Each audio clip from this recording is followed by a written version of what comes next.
Le camp citron de la compagnie Montagne d'Or n'accueille plus personne depuis maintenant des mois.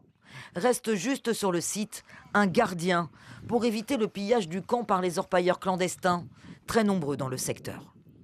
Là, c'est l'anarchie totale, ils sont partout là, ils sont partout. Ils sont chez eux de toute manière, ils sont chez eux. Cet homme qui témoigne était le chef logistique du camp citron. Arsène Mathurin sera licencié le 12 mars prochain. C'était l'un des 6 derniers salariés qu'avait conservé la compagnie Montagne d'Or en Guyane. Le siège de la CMO fermera aussi ses portes d'ici peu. On a eu l'espoir que ça pourrait repartir. Et puis là, au mois de février, c'est la douche froide, quoi. Avec l'appel du gouvernement qui fait appel de la décision, c'est la douche froide. Pierre Paris, le président de la compagnie Montagne d'Or, précise dans ce courrier. Nous fermons nos bureaux à Rémière-Montjoly et notre camp, en attendant que l'État prolonge nos concessions minières en application de la décision du tribunal administratif de Cayenne. Mais nous restons en Guyane.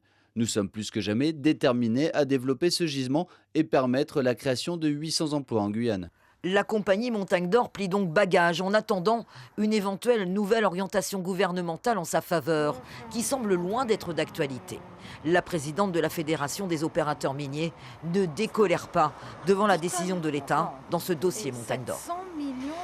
On a vu le projet Cancaiman, on voit le projet Montagne d'Or, exactement la même chose. Donc l'échec total des politiques. En revanche, ce qu'on constate aussi, c'est qu'à chaque moment électoral, la Guyane est un enjeu et on sacrifie les Guyanais sur l'autel de la politique.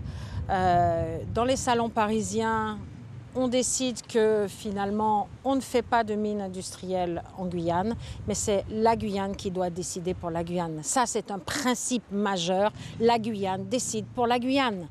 L'industrie minière a-t-elle encore un avenir en Guyane? Cette annonce du retrait de la CMO est un très mauvais signal pour le MEDEF Guyane. Il y a des règles et des normes environnementales qui ont pour objectif de protéger la biodiversité de notre territoire et en ce sens, le MEDEF Guyane y adhère pleinement. Cependant, il est difficilement acceptable que ces mêmes règles puissent constituer un frein au développement d'un territoire. Un territoire ne peut pas se développer sans une ou des industries fortes.